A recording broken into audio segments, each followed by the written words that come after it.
Welcome to the Wired to Hunt podcast, home of the modern whitetail hunter. And now, your host, Mark Kenyon. Welcome to the Wired to Hunt podcast. I'm your host, Mark Kenyon, and this week on the show, we are kicking off a month of big buck breakdowns, and I'm joined by Tyler Utter to dive into the story and the strategies he ultimately used to kill his biggest buck to date.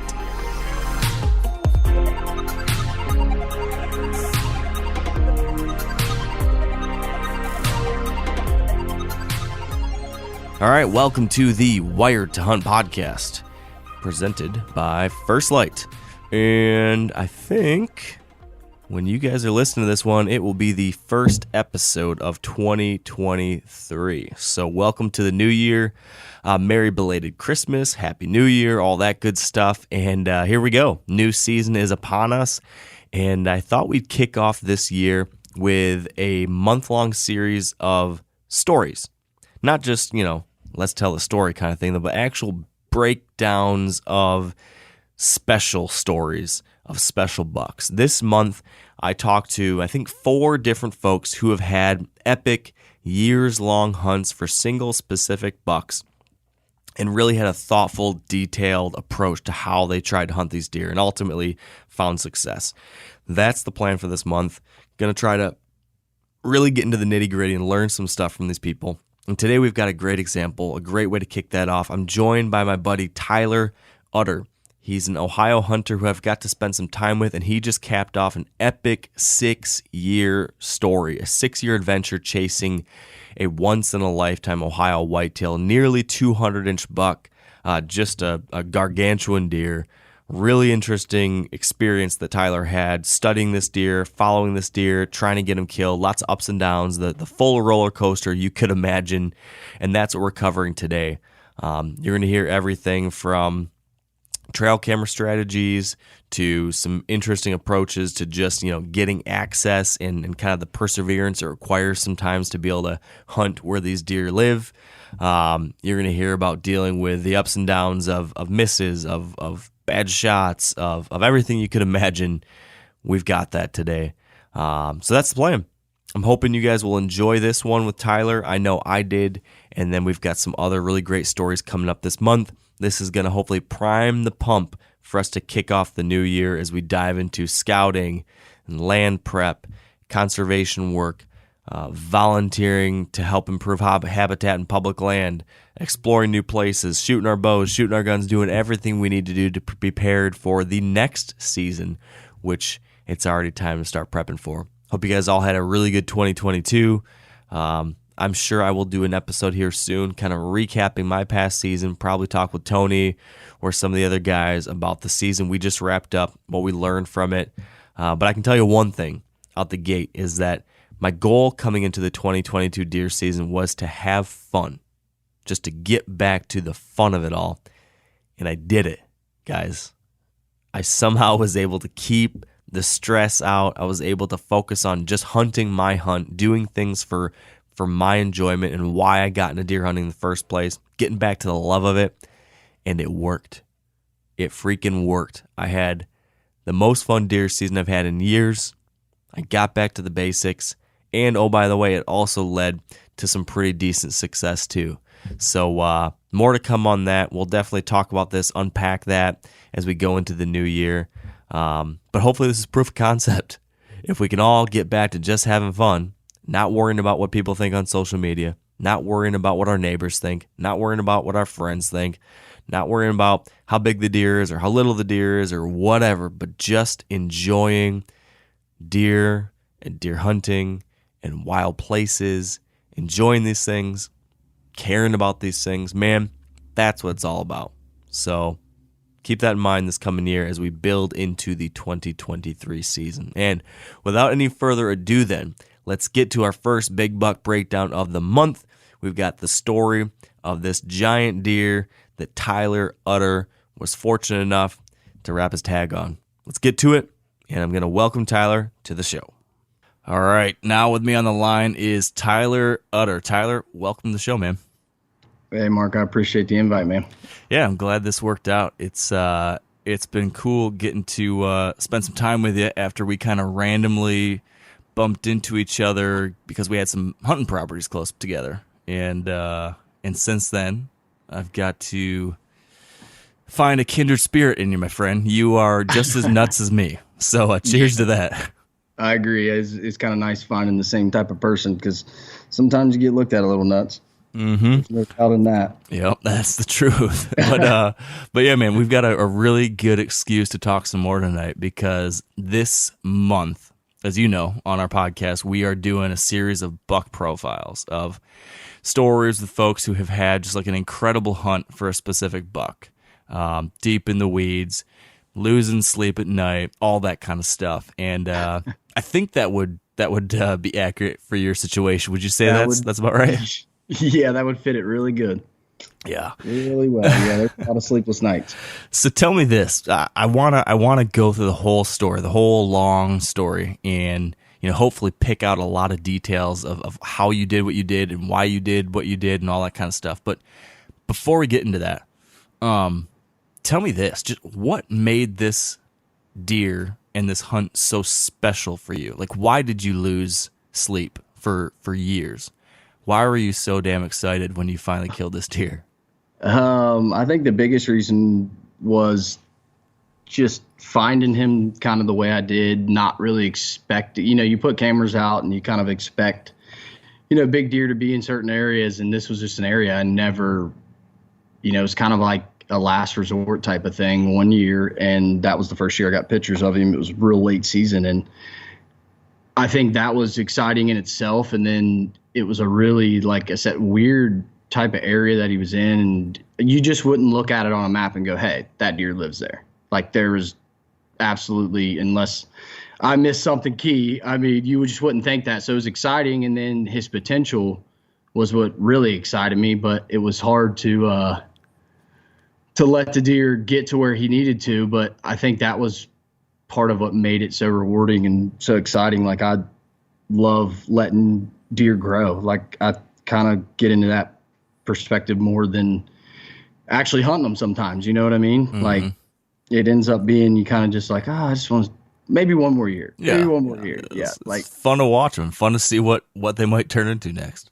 Yeah. And that's what made this deer so special to me, was just the potential he had when I first saw him, and then the way it kind of unfolded and just the amount of time and just history with him and how hard he was to really kill in this area. Cause like I was saying, it's just not an area where you would think he would be. And then it's just super open, a lot of cattle pasture and stuff. So it was really difficult to even have opportunities at him at all.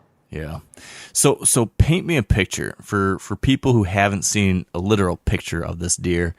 I think for the story to really hit home, we got to have like something in our minds when we're imagining what this deer looks like, what he is. How old do you think this deer was when you were hunting him the last year? So when you killed him, and then describe what this deer looks like now that he's, in the back of your truck. Well, don't tell me what he looks like now in the back of your truck, because I'm pretty sure that's just a skull cap. But tell me what he looked like this year. It looked really good. Yeah.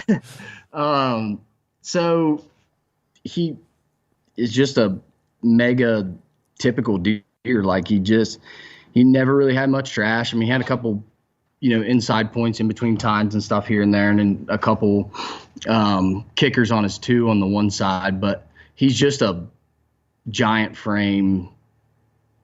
It was a 12-pointer in the beginning, ended up being a 10-pointer that was just as big as his 12-point frame when I killed him. And my guess is, I had 6 years of history with the deer. So my guess is like 9 years old or so is where I really think he's at. But he could be more. I know he's no less than that. When I first started getting pictures, he was probably 145, 50-inch deer. And, that's where I'm at. That's a 3-year-old generally. He could have been 4, but he had some character even that year. So, he could have been 4, which would put him at 10, but I'm thinking, 9 is where he's at. But that's kind of what I've always said since the first time I got a picture of him, was that he was crazy. 3 years. So is that rare in your area for a buck to get that old? It seems like crazy to me, but is that not unheard of in your neck of the woods, or is it? It's pretty unheard of. I don't know of too many deer. I got a lot of buddies that hunt big deer, and I don't really know of anything, 8, 9 years old is probably the oldest I know of, and it's super rare, but it's kind of like, it just goes back to the area thing. Like, if I would paint you a picture of that area, like, or show you on a map, it's super hard to hunt. Every angle you come in on, he can see. Like, it's super difficult. And I, from my knowledge, like, I don't think many people knew about him at all, even though he's been there that long. Like, he didn't show himself out in fields, in bean fields. Like, it was a perfect protected area, like where you couldn't see in, but at the same time, hard to hunt because it was so open. But it was just it was a perfect case scenario. I mean, I've had a lot of deer that, everybody knows about them if they get that big. Yeah. I mean, they're the celebrity around town. So, yeah. So this one somehow flew under the radar. But how did you? I guess let's start with this. How did you find out about him? So, what was your introduction to this deer? Where to begin? So, I hunt a lot of area around this area. A lot of good farms where I grew up hunting. Where I've killed some of my first bucks up until my biggest deer. So, the general area I know is good, but this farm, it's actually a good friend of my parents, and I don't know what triggered it. One year I didn't really have a shooter that I was like, dead set on. A lot of deer I wanted to grow and didn't really have anything to chase. And it was late season. The deer I was after got killed by the neighbor. He went like 196. He was a giant, but I chased him all year. And then, when he was gone, there was just nothing else. So I was like, I'll ask for permission. And, I know nobody really hunted over there or anything. And like I said, it was all cow pasture. It's like 150 acres of just cattle pasture with a little bit of finger woods through it. And I went to one of them finger woods and put a camera out on the fence line. And like, that was, splitting the property because of the cattle pens. And he showed up, like the only deer that showed up, a couple does and him. And that was the first picture. And I was like, wow, that's a good deer. Like, didn't know if he was a homebody, didn't know what would unfold after that. Like, I never would have guessed this would have happened. But so you get pictures of this like 145-ish buck that you think's a 3-year-old maybe. So like in my eyes, that'd be like a great 3-year-old, but in your eyes are kind of like, all right, he's a nice 3-year-old. Is that what you were thinking? And did you have like high hopes already, or was this kind of like, all right, yeah, that's another decent buck? I had high hopes. I was, unsure. Like at first, I kind of looked at him and he was ran down. It was late season. It was after the rut, so he was really ragged, ran down. But so I couldn't really tell if it was, a lot of people can judge deer's ages and, look at them one time and see it. But he just was so ran down that I couldn't tell if it was like an older buck ran down or he was just actually that young, which was kind of my first, thoughts about it. But he had some kickers like on the inside of his beam, and he just had the genetics like that you want to see. Like, he didn't have like a couple kickers off his, his brows or his bases or whatever, that some deer get that, are just going to be that every year.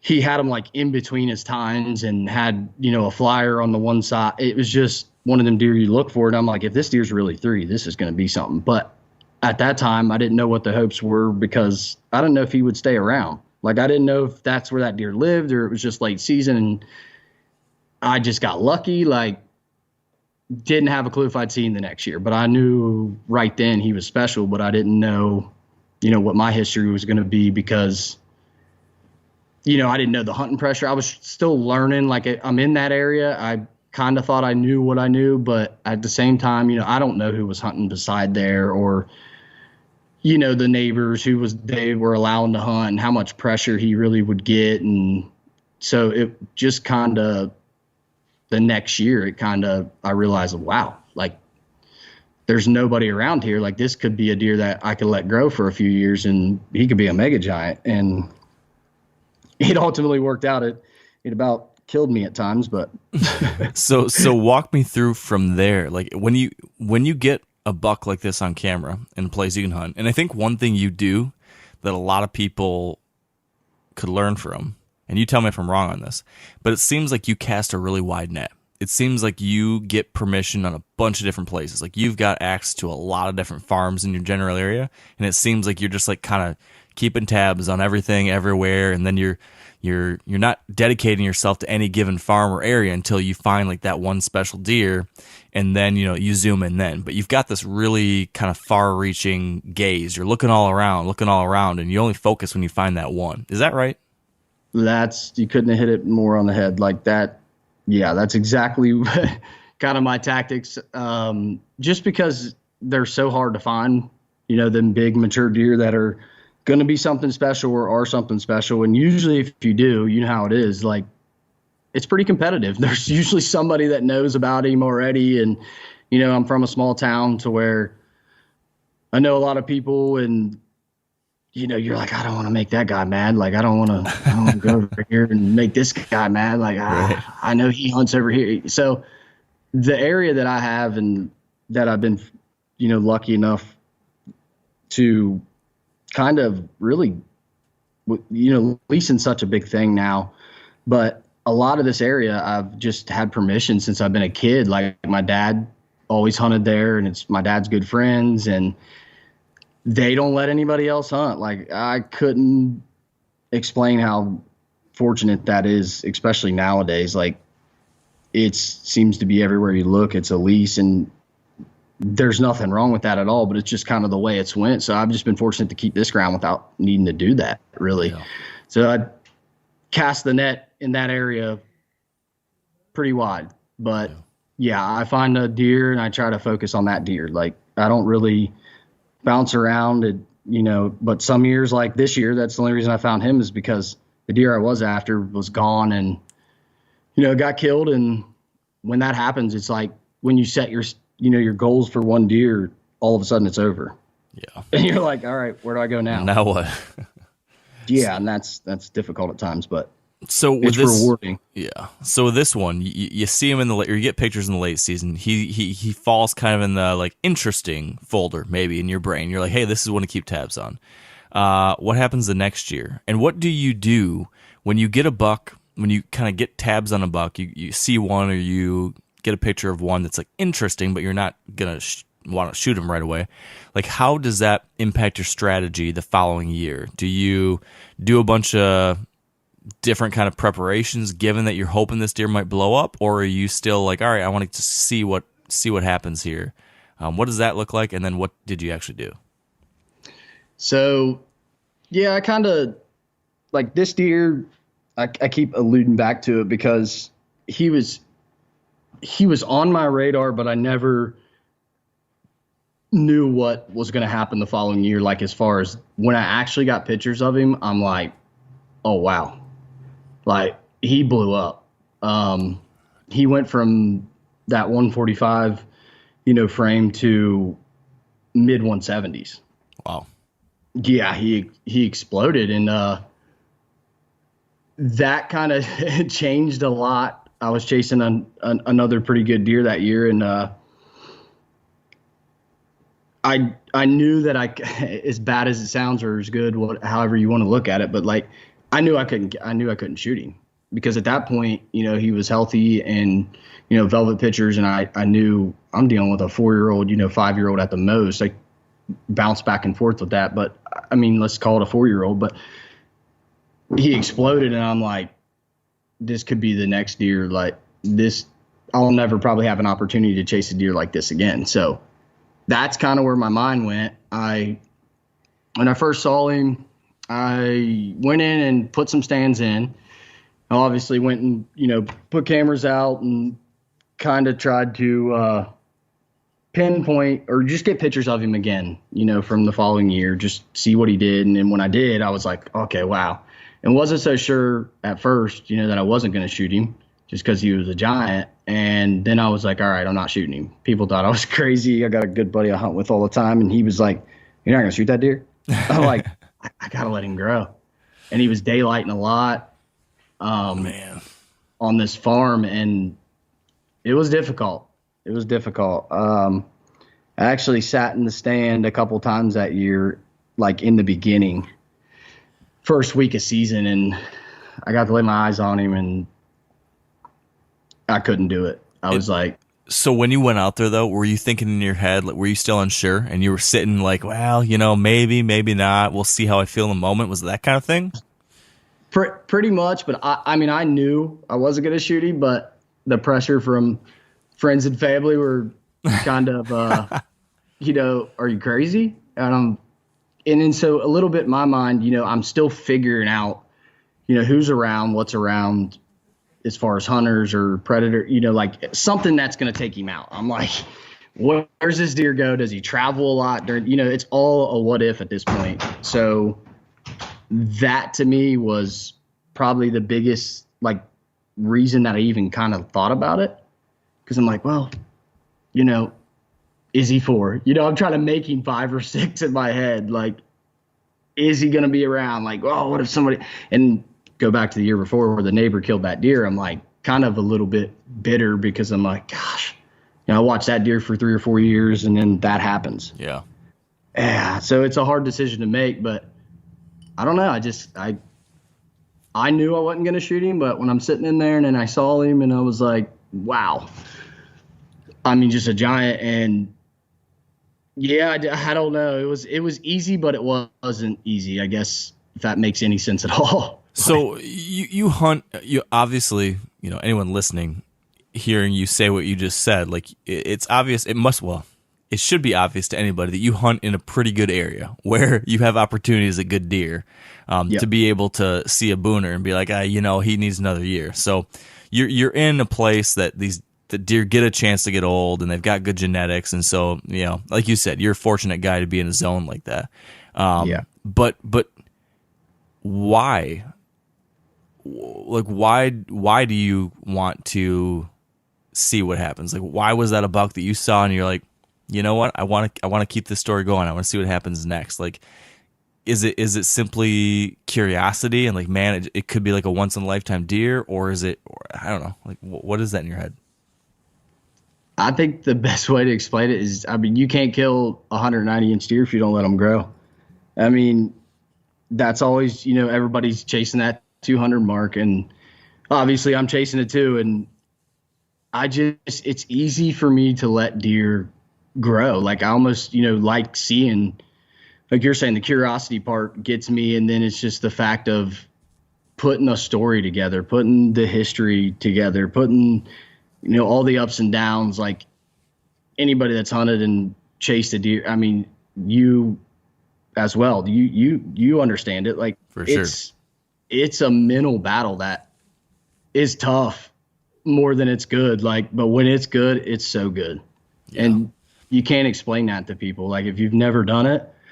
So I think that's probably one of the bigger reasons that I enjoy it, is just, putting the history together and then giving the deer a chance to be, at its full potential, which a lot of times hasn't worked out. I've had a lot of big deer, something's happened. The neighbors killed them. They get hit by a car. Like it's just, and it's tough to swallow because, you got all that history and time and you're excited because this is the year, and then something happens but it's still not worth the alternative. Like it's way better than the alternative, which is shooting a young deer that I think has big potential. Like I was saying earlier, I think I enjoy letting them grow sometimes just to see what they're going to be. And I mean, whitetails are, I don't know. I mean, if you don't hunt them, you don't understand, but if you do, you get it. Like they're awesome creatures. I mean, they're wild animals that shed bone every year, grow it back, and a lot of times it's bigger. It's just kind of wild to see what they do. It really is. Well, I think to your point, like the thing that maybe I like the most about, letting a deer go and trying to, watch them over time is just the fact that, I don't know how you feel, but sometimes I like the hunt more than the kill.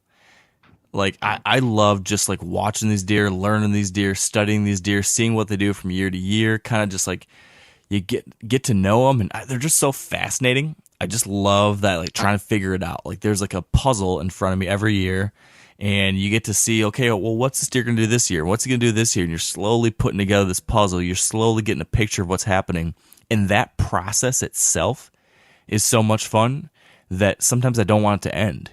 And so part of it's like, yeah. So sometimes it's like, man, I really want to see what, how big he gets. But also sometimes it's like, I just want this to keep going because this is just fun. Yeah, it is. You couldn't. Yeah, I mean, you said everything right there. Like what I'm trying to explain. That's the perfect way to say it. I mean, it is fun. It's so frustrating at times, yes. But it's so much fun.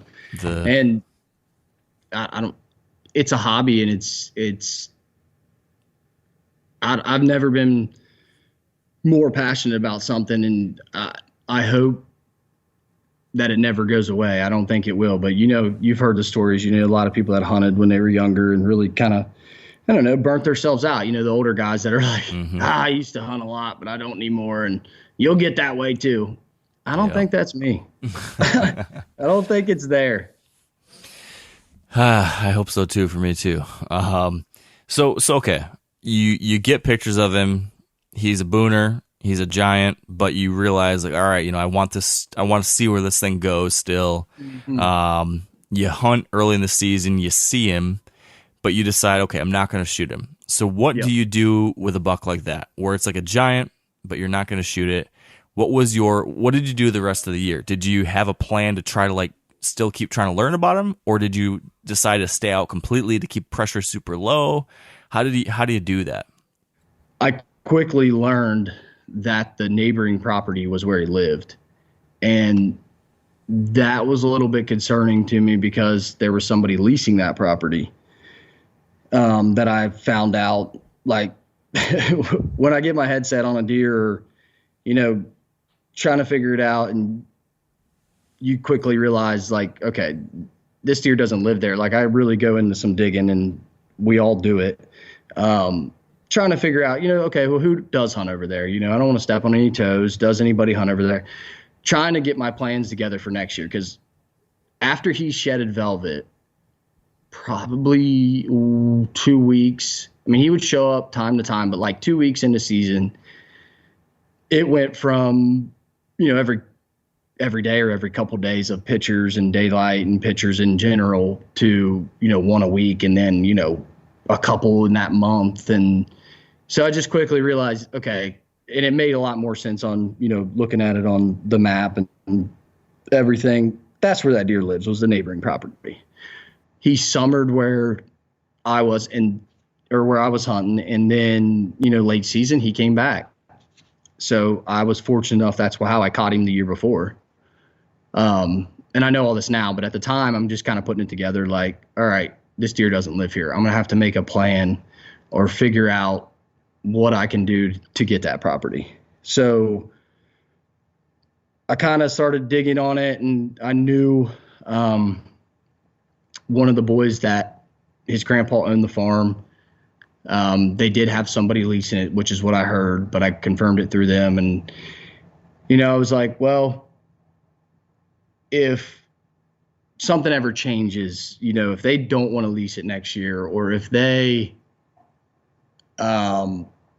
give it up, whatever, like in the future, I'm thinking even a couple years, I never thought what would happen. But so that whole year goes by, they were leasing the property, and I kept my feelers out there, hey, let me know, without trying to bug them. And lucky enough for me, I don't guess the people knew that deer was there. Some people run a lot of cameras, some people hunt a lot, and apparently these people didn't, because they didn't know that deer was there, or maybe they didn't want to lease it again because they didn't want to spend the money. I don't know what it was, but they gave it up, and I was fortunate enough to be standing there waiting on it, like, oh yeah, I'll take it. Yeah. Just, like kind of one of them name your prices, but I was trying to play poker, Play cool. Yeah. I didn't want to act too excited, but so that was the game changer. That was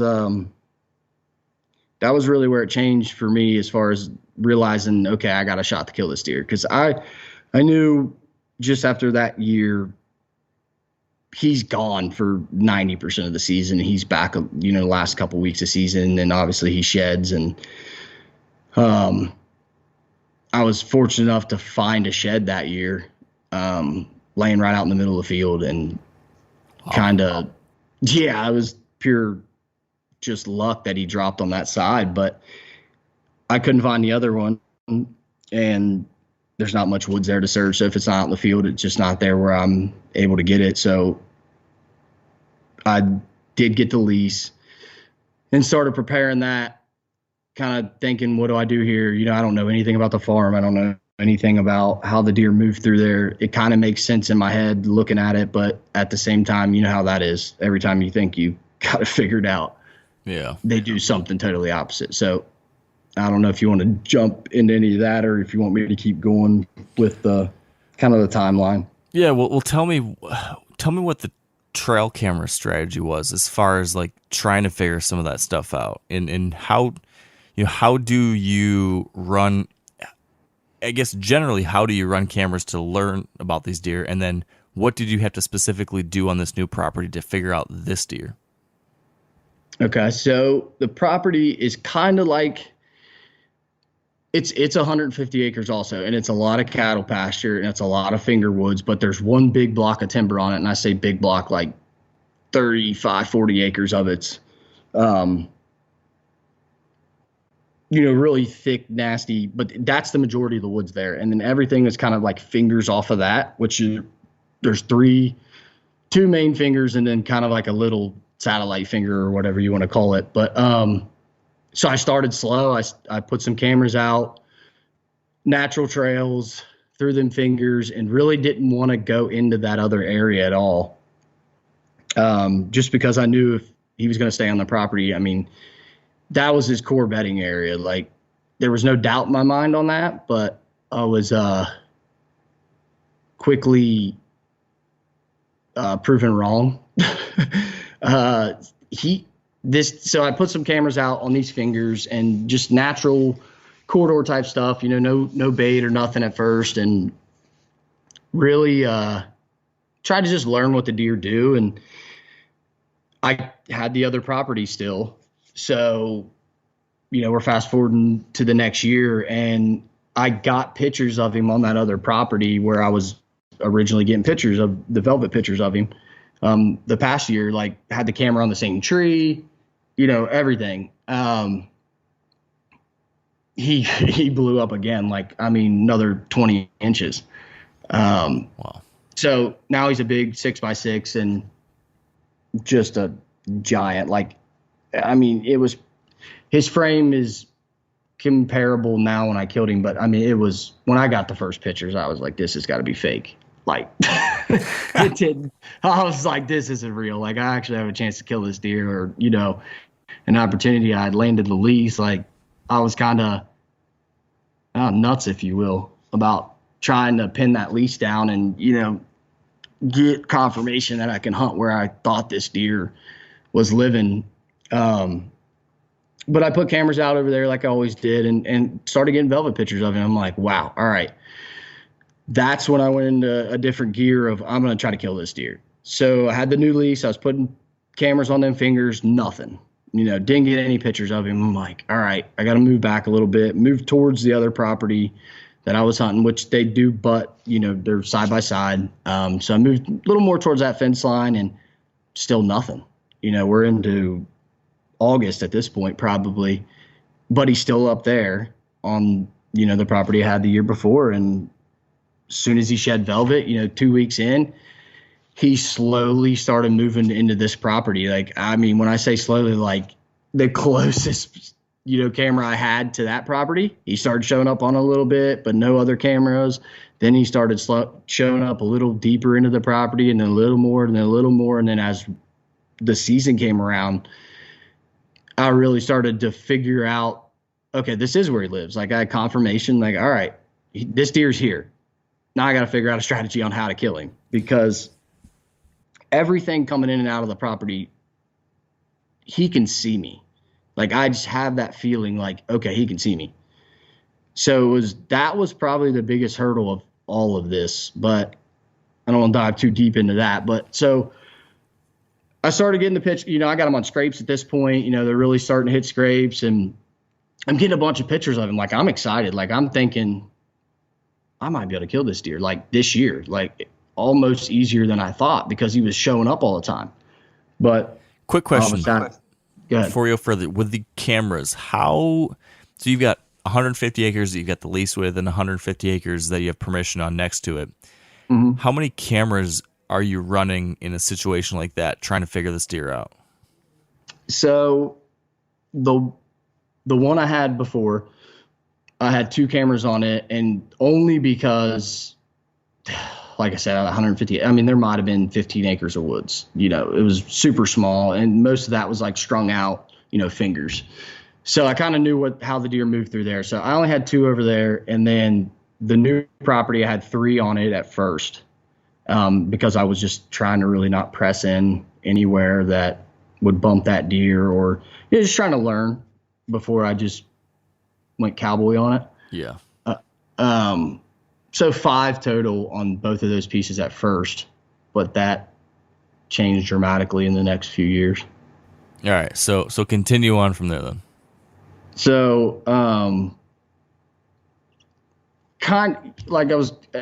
thought, all right, I got a chance here, but getting in and out the access was the problem. Anytime I was there, he wasn't. We've all been there. But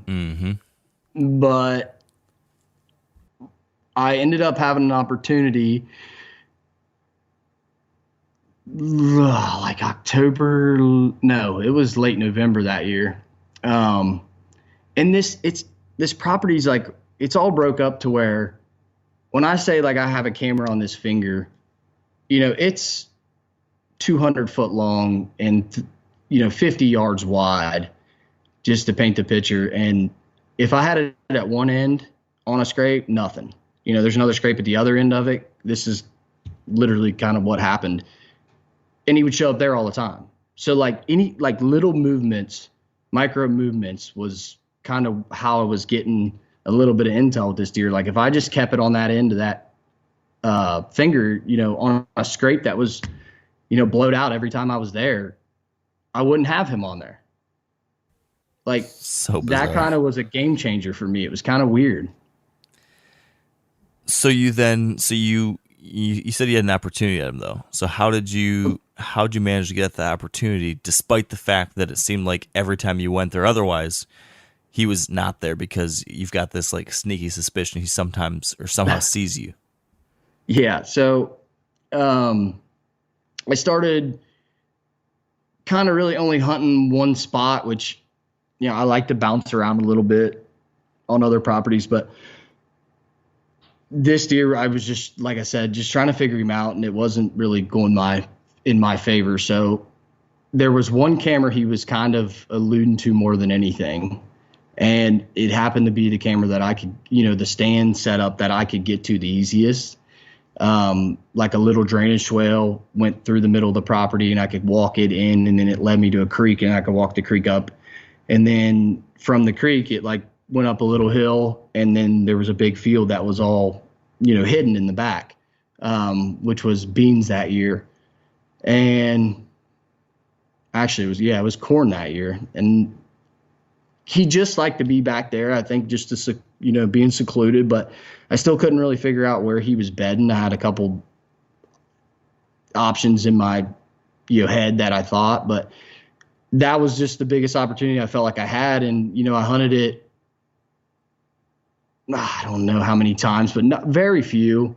A lot of my friends are, why aren't you hunting? Why aren't you hunting? Why aren't you hunting? If the scenario wasn't perfect, I wouldn't hunt. Like, I'd rather not run a deer out, than just be in the woods to be in the woods. I think a lot of that happens because it's season. Everybody thinks they need to be in the woods, and I don't know. I don't have that, whatever that tick is or whatever that is. I just don't have it. I feel like I need to, especially this year, I needed to make sure that I didn't bump him off the property and push him over to, the neighbors that I was still, trying to figure out. But anyways, I kept hunting that area, and late season when it got cold, I had corn out, and I kind of tried to only put it out in one spot after I kind of figured out this is where he likes to be. So I just broadcasted out through the cut corn, and he came in at like 60 yards or so. Was as close as he got that night, but it was just, I'm comfortable with that in a field scenario. I'm comfortable with a 60-yard shot, but it was just a little not the right scenario, if that makes sense. Like, it was a little bit low light. It was a little bit, he was kind of, facing me at time. Like, it just wasn't comfortable, and I couldn't do it. I drew on him. I'm like setting my pin, getting it on him and really barreling down on him and thinking this is going to happen. And I don't know, just something went off in my head. I was like, I can't do it. Like, it just wasn't, the comfort wasn't there. So yeah, little did I know that would have been the only time that year I would ever have a chance. There's still, late December. So there's still, month and a half or so or whatever here, month and a couple weeks. So I'm still pretty optimistic, and that was it for that year. I mean, nothing. And did he just disappear off the property, or was it like he was there, but you just couldn't see him in person? Yeah, he was there. He stayed there.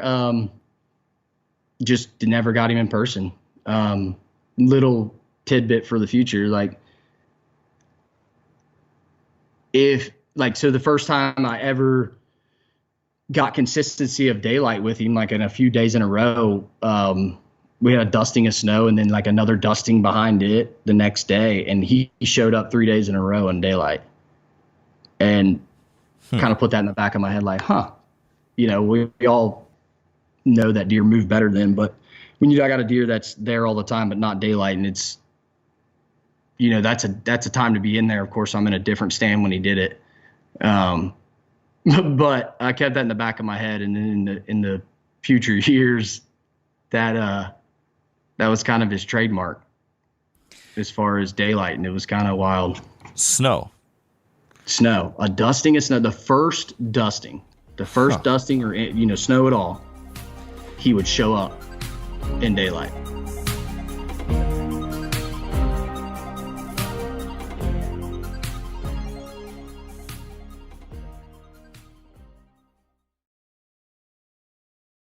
All right, so this is year 3, right, that we're describing here, and you have him at 60, not quite the right opportunity, but he daylights a bunch with that snow. You are now, the rest of the season goes by, never get another chance at him.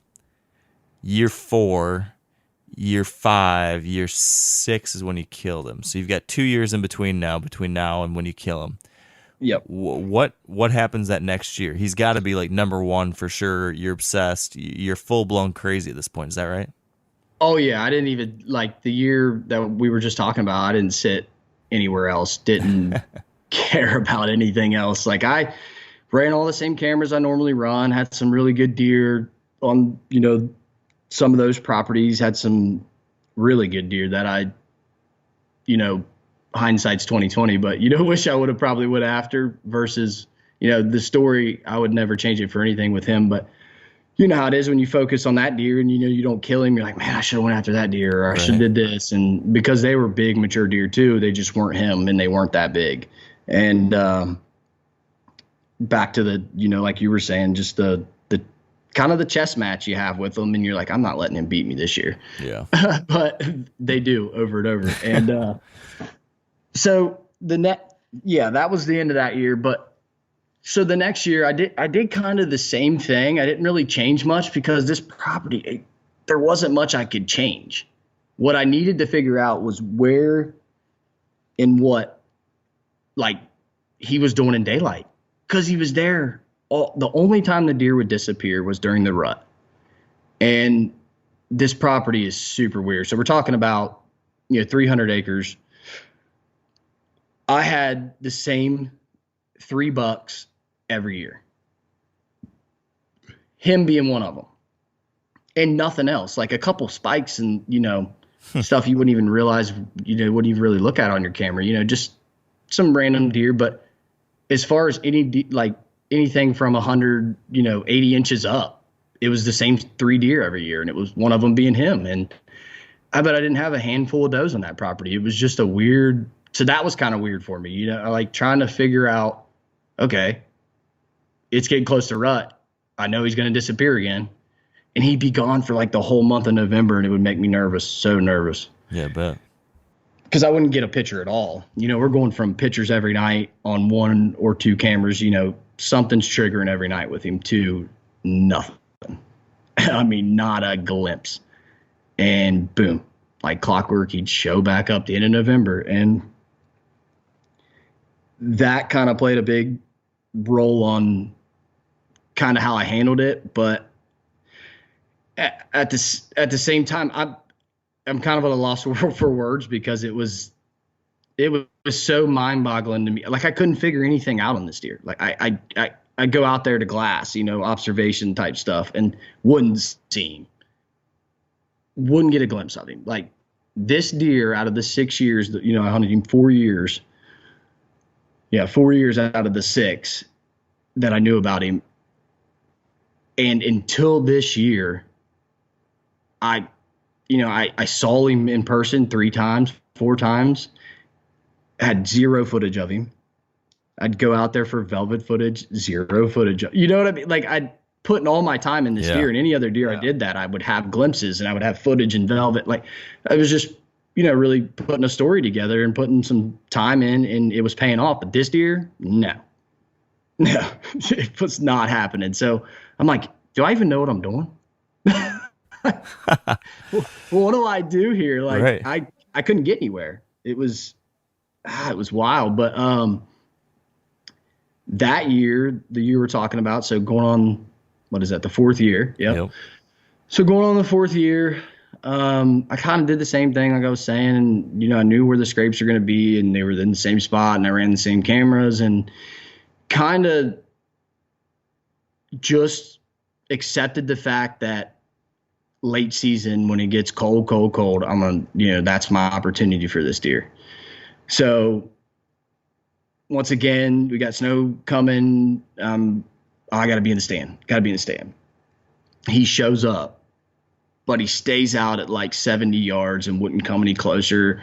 Just fed out in the field and just never did come, through my pinch point where I was hunting him. And still in that same stand that I was telling you, is the easiest way in and out, where I didn't feel like I was ever bumping him or affecting anything. So I was kind of doing that. The wind, the normal wind was good there.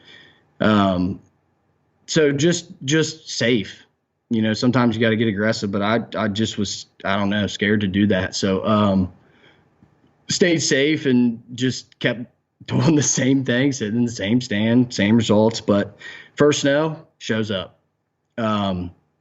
Stays out, out of range, and there goes that night. Next night, same thing, but he stayed out farther, like on the other side of the field. So I feel like I'm getting close, About a week goes by, and I get an opportunity. He comes all the way across the field. I had to watch him for like 400 yards. It was great. I tried to keep my stuff together, and there's a couple does in front of him, and they're moving right where I need them to go. And he's kind of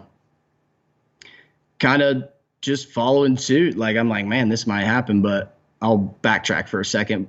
So like 20 minutes before that, there's a coyote that comes out. And if I get a chance to kill a coyote, I'll kill it. Doesn't matter. And no deer in the field. This coyote trots by at 10 yards. And I draw, and as I'm shooting this coyote, he turns towards me. So it goes in behind his shoulder and goes out like his butt, and it cuts his tail plumb off. Wow. And yeah, so now I got an arrow and a coyote tail laying 10 yards in the field, and I'm like, that was different. Coyote, not ideal. Yeah, it was not ideal. And I'm hunting on, I really started to try to hunt, the edges of these scent zones, really putting, that was my riskiness, like was hunting what the wind was good for him, and he would come my direction, but I was, on the edge of them zones. I'm sure you've talked about that a lot with people that kill big deer. That's something that I was kind of learning at that time to really push in and try to do that because, a big deer wants the wind in his favor. Yeah, so he was getting like a kind of a quartering across wind or something? Yeah, and you were just pretty cutting much, the corner? Yep, I was just cutting the corner and really trying to just stay on the edge of that field to where my wind was kind of casting down the edge of the woods to where they'd have to come in the woods to pick me off. But if they were in the field, I was good. But it's still the wind that he needed to come across that field. And I knew that's what he did a lot. That's kind of what I was figuring out. Just being out there, I would see him quite a bit like in this back corner when I was getting glimpses of him. And then he would come across that field kind of the same way, but he would never come, far enough to me. So it was a real risky wind. And believe it or not, them does come out and they get super alert and they're kind of stomping and they start blowing. And I'm like, what in the world? That coyote tail is all I can think about. Like, I'm thinking, I know they're not smelling me. Are they smelling that? They come all the way over across this field, like 400 yards, and they're walking and stomping and their tails up. And we all have the pain in the rear end doe that she blows at everything. Yep. Like, we'll call her the Karen.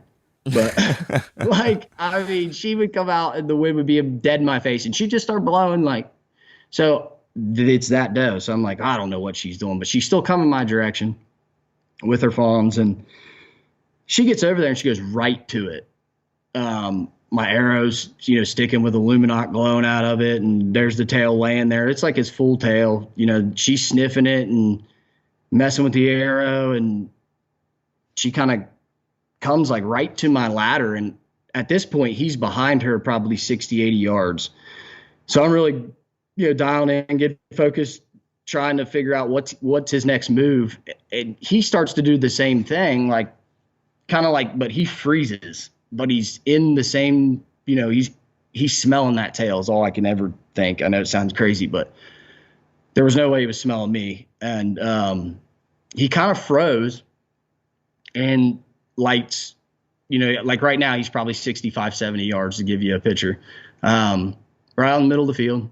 And I'm like, all right, he's going to come in. So I draw when he starts to move and he gets to like 60, 55, and he's facing me. And I sit there for like 3 minutes at full draw. Like, I don't know how long it was. It felt like it was an hour, but I finally let down and that doe is at my ladder. And my arrow slaps because I was just so fatigued. It slaps and none of the deer moved. It's like she didn't even hear it. And I'm like, what in the world? Like, I'm thinking she was going to scatter. Like, I thought I already messed it up. You know how that happens. And nothing. So it just stayed the same. Like, she's standing at my ladder. He's standing out there. And I'm like, all right, when do I draw again? He goes to make another couple steps and I draw and he's still facing me. I'm like, come on, turn broadside. Come on, turn broadside. He doesn't. And I'm like, at another couple minutes and I'm filming this. So it was like a 3-minute interval or something. I can't remember exactly, but he finally does make a move and everything felt right. Everything was perfect. I didn't have a Luminoc on this arrow, so it was kind of hard to see. And it's kind of a lower light situation. And I didn't have my camera adjusted at that point because I was just focused on killing him. But everything was on footage, on film, but you couldn't see, where the arrow hit or anything. And it, was that empty, hollow sound that you want to hear. Like, everything felt perfect.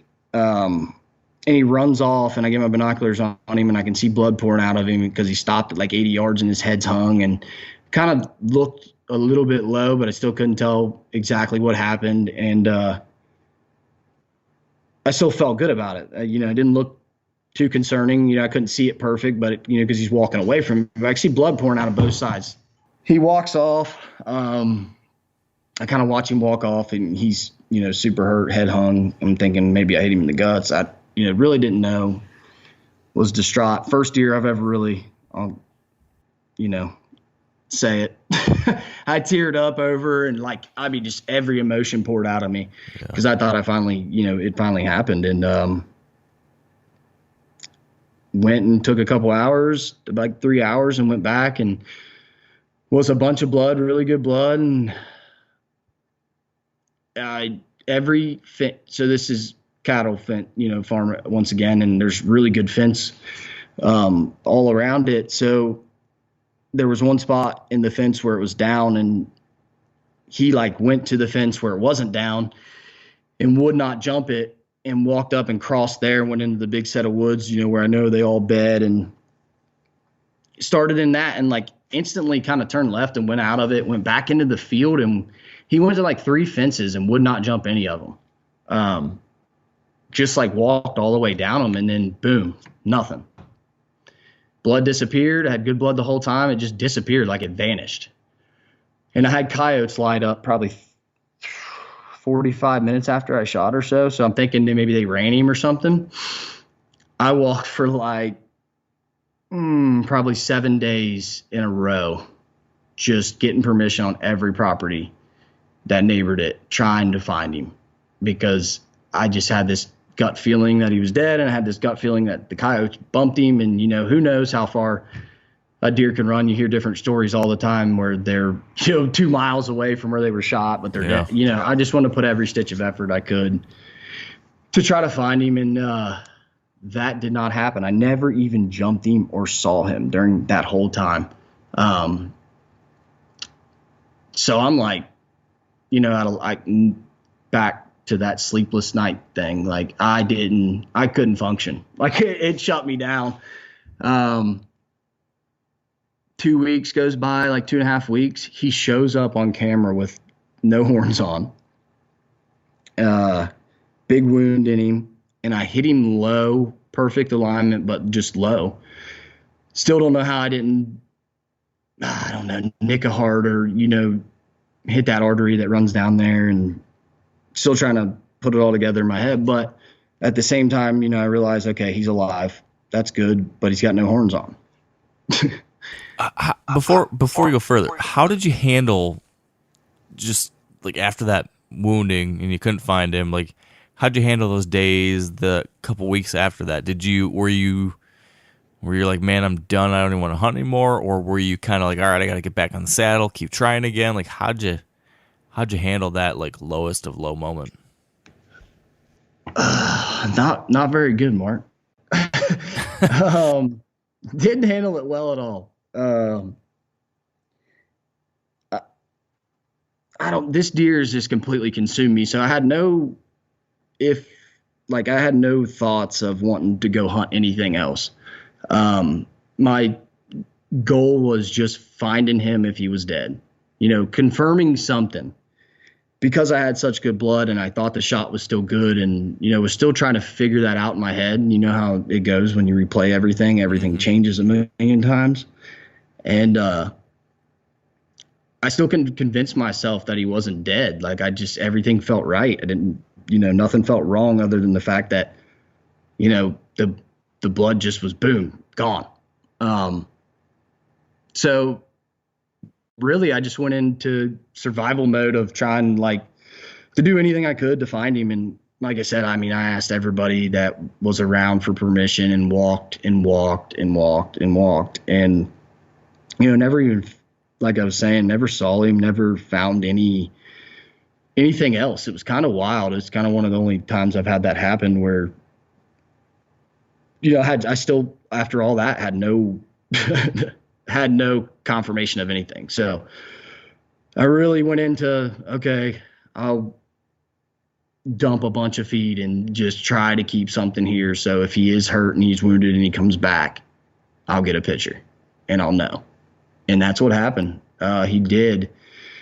And he stayed the rest of the year, and he stayed all through the winter. And man, he shriveled up to nothing. He was skin and bones. I felt so bad. I felt like I shot my dog. I felt terrible. So I fed all year. I never stopped feeding. I kept a bunch of protein type feed, out for him, just trying to really do anything I can do to help his nutrition and keep him alive at that point. And I was thinking, I'm just going to stop getting pictures of him and I'm going to find him dead. But that didn't happen. So he did make it. But jumping back real quick, when he came in and he didn't have the horns on, they were like bloody. Like they looked like they just fell off. And it was actually my mom's birthday. So we were doing dinner for her that night and we were all going to dinner. And he showed up at like noon that day. And I was like, I got to run out and at least drive the fields. A lot of stuff was fields. So I'm like, at least cover the easy stuff, like real quick, just to see if I can find his sheds. Drove all over that property, never did find them. And, I'm been there maybe 45 minutes, an hour or something. And we pull out of there. And as we're driving away on the main road, my wife was with me and I was like, I always feel like I'm going to find sheds right here. And we're just talking about it. I'm like, I'm just going to go slow and look down this fence line. And I know it happens, but I've never been one to really find them when they jump fences and stuff. So I don't really kind of ever focus on that. But I'm like, I'm just going to drive real slow. And boom, they're laying 30 yards off the road, both of them side by side. Yeah. That's crazy. Yeah, she got a video of me. She's like, if I wasn't with you, I would have never believed you. And I'm like, oh, thanks, honey. But you got to see it. It was pretty wild. It was kind of just another, adding to the story. But he was sick. Like I can't reiterate that enough. I felt terrible. Like, honestly, I've never had a deer that I've, wounded like that where he shows back up and you watch him digress. Like you just watch him whittle away to nothing. And that was miserable. Like that was terrible. And there was nothing I could do. It was late season. So when he did show back up, it was already, season was over and, there was nothing to be done other than try to keep him alive and put nutrition out there for him to put weight back on. And I mean, he was like skin and bones. It was terrible. So yeah, that's brutal. What was the following year? Did you go into that year with a different game plan at all? Did you go in thinking keep on trying the same things and hope he's alive and then just keep on chipping away at her? What was the next year plan? Pretty much, but I kind of committed this year to being a little more aggressive. At least, in my head, that was going to be my plan because the deer did the same stuff, really every year, but he just was nocturnal. He just didn't daylight much. And they move somewhere in daylight, they move a little bit in daylight here and there, it happens, but I just could not figure him out. And, so I started running cameras. I kept cameras out in his core area. So I kind of kept track of him, all through that winter. And as he started to grow the next year, I never pulled cameras. I left them and he started growing and his bases were a lot smaller. Like I'm thinking he's going to be, 150-inch deer or something. I'm thinking, it's going to be bad. But I kind of committed to, no matter what, I'm going to, whatever he is, it's still him. And I'm going to, it's not about the score and stuff at that point. It's, the history and the story that's kind of unfolding. And I was going to kill him if I had the chance. And he actually grew, like his bases were a lot smaller, but when he grew out, he grew a really goofy side on his right side, which was obviously from the wound. And he had like two big spikes and then like a third spike, but it had like some little drop tine points off of it, like completely nothing in any type of shape that he was. He's a big, clean, typical. So he grew this really funky, kind of non-typical side, and then the left side stayed exactly like it always was. So then I was kind of like, all right, this is, it's kind of cool, but he did kind of the same thing, and I kind of did the same thing up until November when he disappeared, and I had some other knowledge of this big buck that was close to where my mom lives, and had found some of the sheds of that deer, and a buddy of mine found some sheds. And so I knew this deer was in the area, and I got permission to hunt that, like this 15-acre piece kind of at the same time. So I knew when he disappeared, I was going to go over and, just try my luck with that for a little bit. This was a big mainframe 8 with double drops. And I was like, if it works out, it works out. Maybe my deer will recover from, what he is this year. And I ended up getting lucky enough to shoot that deer that I'm telling you about last year. So I got lucky enough and shot him. And that was kind of the end of me hunting my buck at that point that year. And of course, I shoot my deer, and like 3 days later, he like daylighted like 4 days out of a week. My deer did. I'm like, of course she did.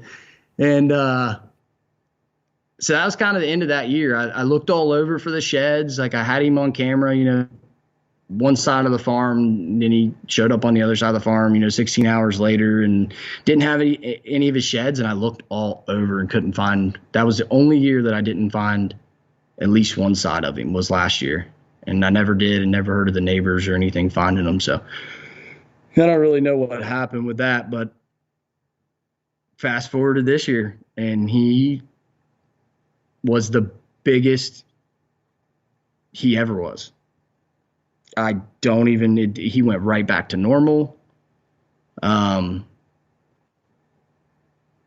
There's not even like a glimpse of the side he had. I don't know. Have you ever seen that happen? I've had one buck that I followed closely that got really wonky. But I've never seen it go from like wonky to really normal again. But I can get it. Like I can kind of see how that might be the case. Like whatever happened that year, they're able to heal back up and stuff gets normal again, and they're back to square one. I don't know. They're crazy critters. Yeah, it's back to the interesting part of them. But like, to totally recover, honestly, it kind of blew my mind. And I know he's going on, that 9-year-old range this year, and I'll be honest with you, I didn't know what to expect. Like, had no clue of what he was going to be. But when I first started getting pictures, and these pictures that I'm telling you I'm getting, they're in the same spot where it all started. Like, every year, that's where the velvet pictures were. And then he moved through the property, over to the other property where I still have it leased. And he did the same things, but the fact that he went back to normal blew my mind, and the fact that he was the biggest he'd ever been at 9 years old. Yeah. It was kind of, breath of fresh air. And I don't know. So you kind of came into the picture at this point. So a little bit, of the story at, kind of when you came out and hunted, and I'm telling you, I'm seeing him, and I don't know, this year just felt different, and I don't really know that I did anything different other than when I killed him. Do you know what I mean? Like, well, hold on. We gotta rewind the clock just a little bit. So yep. Come into this year, you get pictures of him in the summer, right? Is that right? Summer pictures? Yeah, summer pictures. Sorry. So you see what he is. He's back to normal. He's, of course, your number one target. And you're thinking, I guess, what do you know? Like, at the beginning of this year, if you were to sit down and tell me, like, all right, what are the key things I know about this deer, and how do I think I'm going to kill him? What were those things? Like, in my mind, like, for example, I was after a buck this year in Michigan. And from my 3 years of history with him, I kind of knew, like, all right, I've dialed in, like, where his absolute core area is. It's near the swamp. And I know, like, I've got a window in October and then a window in early December. And those are, like, my best chances, I think, based on what has happened in the previous years. And so I went into this year thinking, all right, I'm going to take an early strike, maybe late October strike if he's daylighting or anything like that. And then I'm going to stay out in November unless he surprises me because he's gone. And then this annual pattern, when that comes around, I'm going to hit as soon as the conditions are right. I think he'll be back. And like, that was my plan for that deer. Did you have, like, what were the things you thought you knew about this deer, and what was your plan this year based off that? So kind of exactly what you just explained. It's kind of weird, but it's kind of how I attacked it. I kind of knew where at this point, I've kind of been hectic and bouncing all around with the story, but, it's more of the excitement of just, it finally happened and everything. But to kind of back, up, I learned so much hunting this deer that it really taught me a lot about hunting whitetail. But he was a super, super small core area deer. Like his core area was tiny, and every year it got smaller and smaller. And I started to learn that throughout the years, and kind of his little, like you're saying, like you're going to take that early October, strike. I kind of attacked it the same way. I kind of knew what he was going to do or what areas he was going to frequent the most on this farm. But it goes back to it. I've never been known as like an aggressive hunter. I'm usually the one that plays it safe as far as, I don't want to bump them and I don't want to push them to the neighbor. And I think it just comes from that happening, not necessarily bumping them, but just the neighbors killing them or, hit by a car or whatever. Like I just didn't want to push this deer to the limits where I lost him of any magnitude. So I always played it safe, but this year I told myself I'm going to be a little more aggressive. I'm going to kind of do things differently, but I'm going to go to what I know. And you just said it perfect. I mean, I was going to take an early strike where I knew he was going to be, and he's never rutted on the farm. Like I've never seen him rut on the farm. I've never seen him chase a doe. I've never seen, and I've hunted during all those times. And, once he disappears, I wait for him to show back up and then I go back in. But this year was different from the start of the rut. And I think that's really where my tactics changed and I got aggressive because he was messing up like I've never seen him mess up. Like I've just never seen him do it. And I don't know what changed this year. I don't know.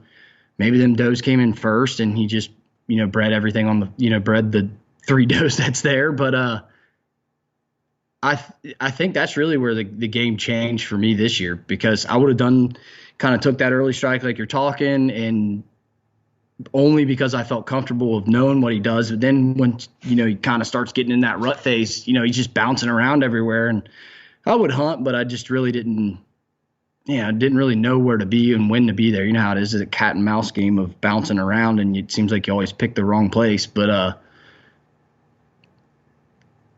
the core area I knew, and I knew what he did, and I knew when he was going to do it. It was just getting in there and being unseen on the way in and, just setting it up for an opportunity to see him and get a glimpse and see, hopefully walk, past me that day. But this year when I got a picture of him so I started running a lot of cell cams, and that was, to be honest, a game changer, because you're out, you can kind of tuck them back in them core areas and you don't have to go check them, and and you got live footage of what he's doing to a certain extent. And you don't have to put boots on the ground to go pull your card and, oh man, he was in here all week last week. It's just a different, it's a game changer. But that, I had like 7 or 8 cameras on this property this year, and I really put them everywhere that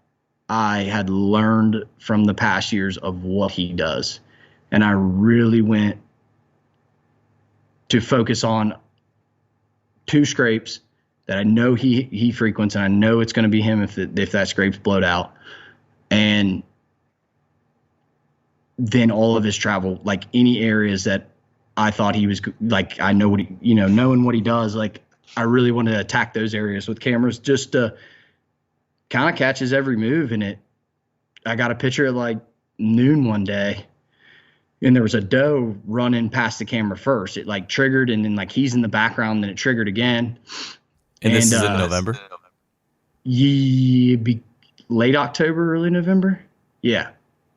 It was probably the first. Yeah, it was the first couple of days in November, actually. So you're surprised then? Very, very, because I'm like, it looks like he's rutting. It looks like he's chasing a doe on this farm. What in the world? Like, kind of really threw me off guard, and it just so happened that was right in front of what I would call my safe spot, where I can walk in and I'm not worried. And, the stand location that I keep telling you I was hunting all those years, like, So it was a perfect case scenario, and I go in that evening and he showed up, and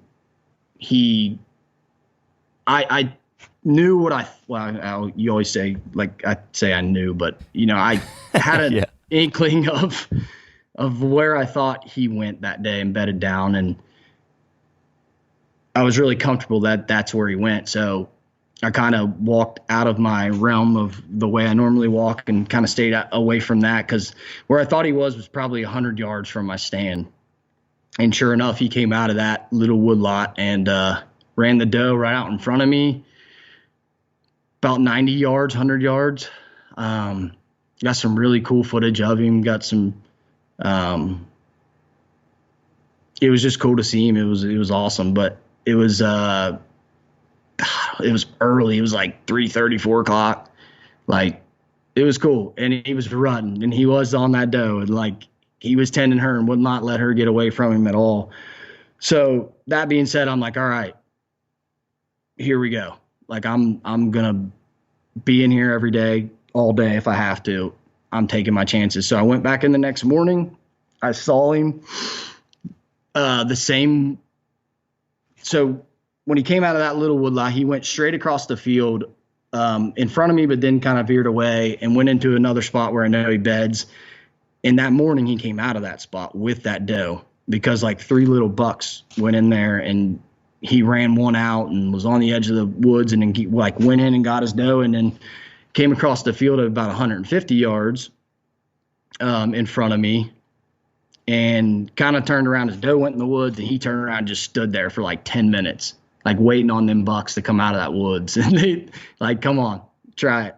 Like, it was kind of wild. Like, he let his doe go, and he turned around, and he was just stomping his feet constantly, like just standing there, like, breathing hard. Like, he was ready for a fight. It was kind of cool just getting to see him do buck stuff, because I didn't get to see that. All this time I'm hunting this deer, I didn't really get to see a whole lot of that. So it was kind of, I'm just taking it all in. I'm filming it, and I know I'm not going to kill him, but I feel, that day I wasn't going to kill him, but I knew, it was different this year. I had that, okay, this is my chance. If you're going to ever kill this deer, this is it. So I hunted 4 days in a row, 3 of those days all day. And maybe 5 days in a row, but I saw him another like 4 times. And he stayed at that. The closest he ever got was 83 yards.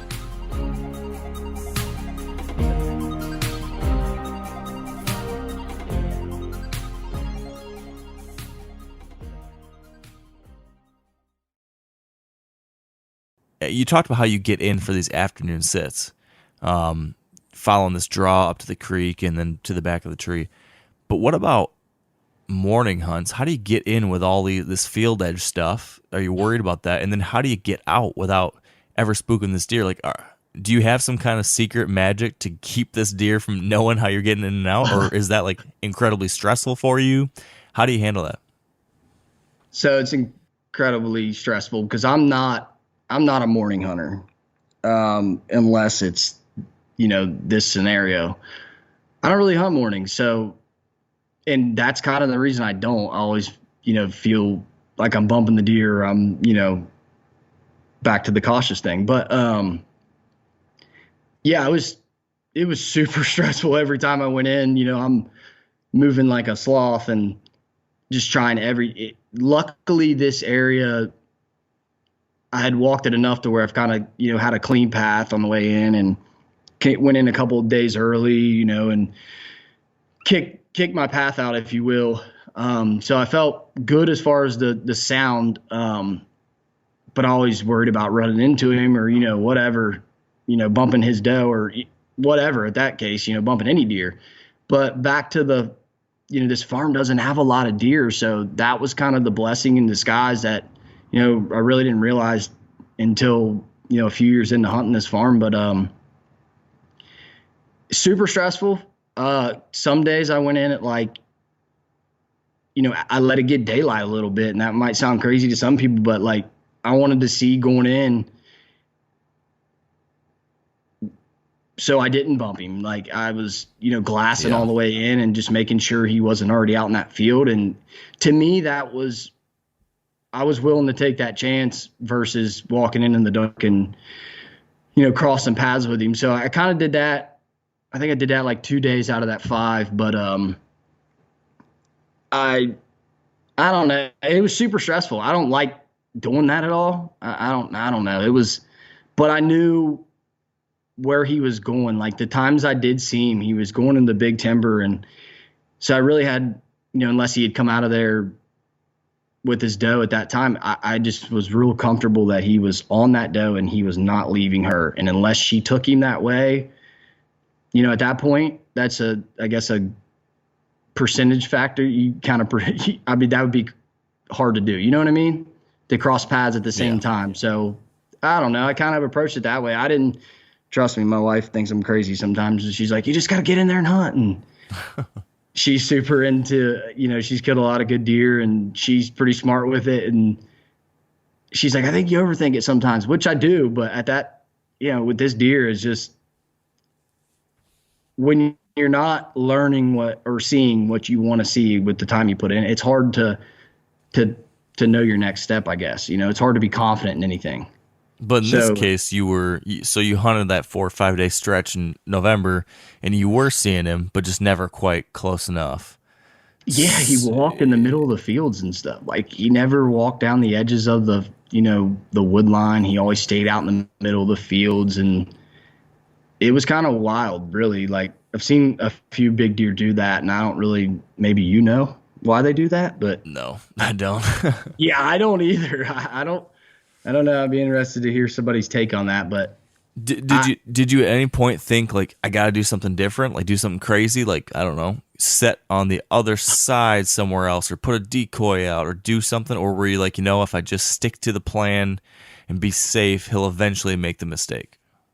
So yeah, everything did change during them 5 days. I did. I started saddle hunting last year and really did that all year until I killed my deer last year. But I like the mobility of the saddle, and I know you do a lot of saddle hunting, so kind of put your take on it. But I like the mobility of it and being able to kind of hunt different trees that you never looked at before, getting in different little areas that you just really never had that opportunity to do because, hanging a stand and that tree wouldn't work. And I got to cut 40 limbs down if I'm going to do, it's a different perspective. And honestly, that was a game changer because I kept seeing him do one thing more than the other, which was cross this corner of this field and kind of cut the edge of it and go through that down fence that I talked about. He walked through after I shot him that year. And I really started to focus on that corner a little more because it just seemed like that. And I knew he bedded in this little section of woods that was basically disconnected to the big set of woods. So there's a little block, like fingerish type of woods where I know he bedded. And then it was the big block. But that was like their little easy way to cross that. And it was the same field that I was always hunting. It was just the other side of it.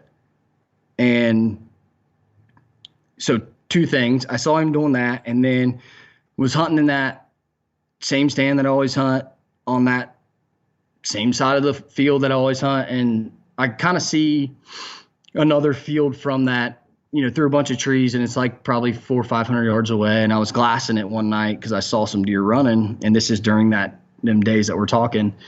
And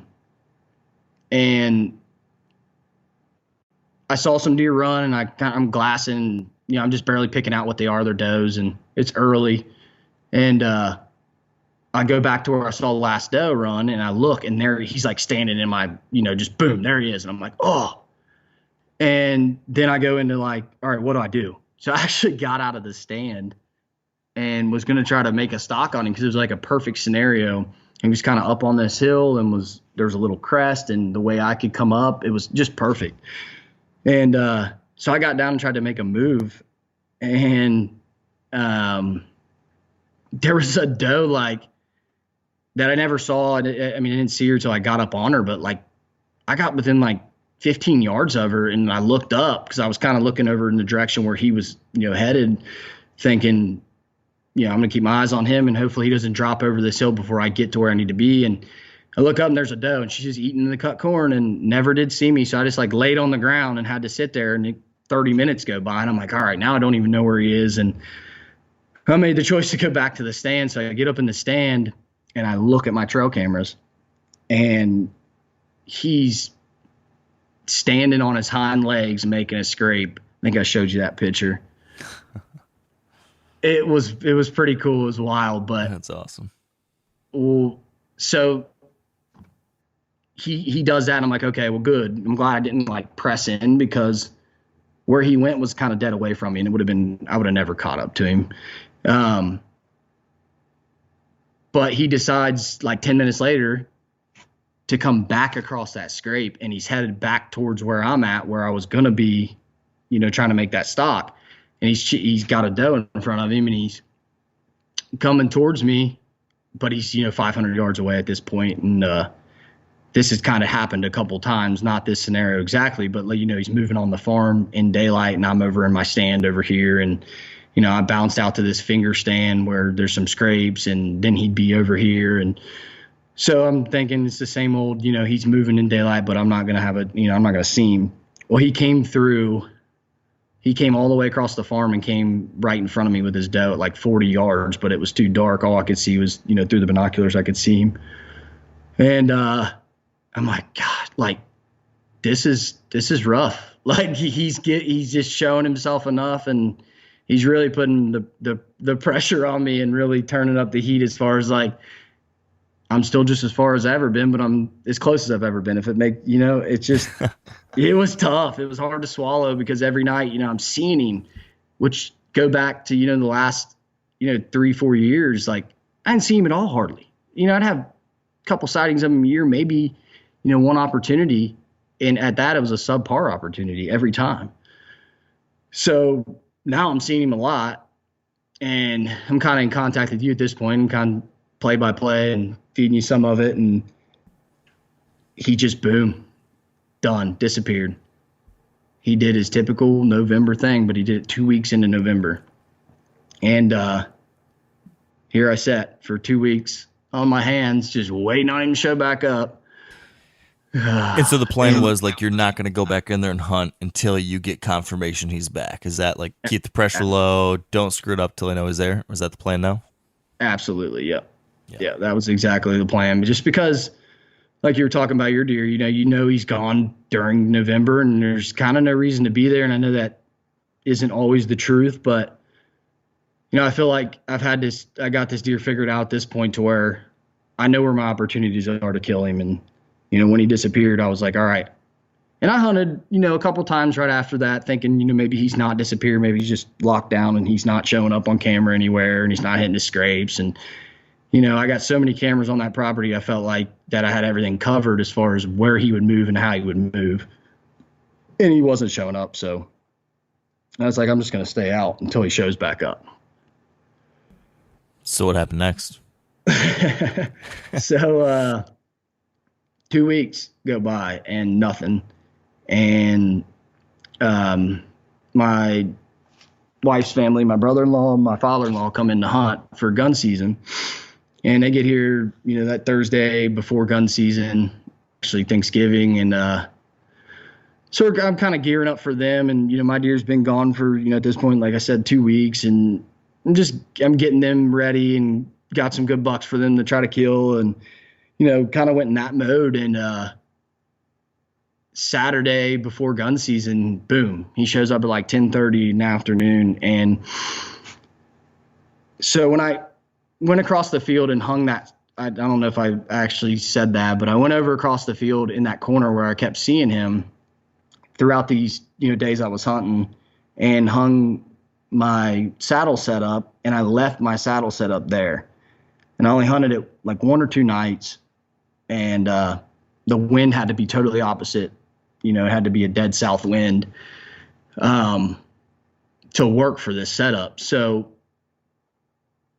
this year's been a little weird with the winds, but I really couldn't just go out there and hunt it. And I didn't really want to because it was a lot longer walk in, lot louder. And so I hunted it a couple times and I just felt like a cow walking in, like it was the most noisy thing in the world. So I didn't really hunt it a whole lot, but I knew that I just had in the back of my mind that was going to be my scenario. So I hung a camera on that fence crossing where it was down, where the fence was laid down.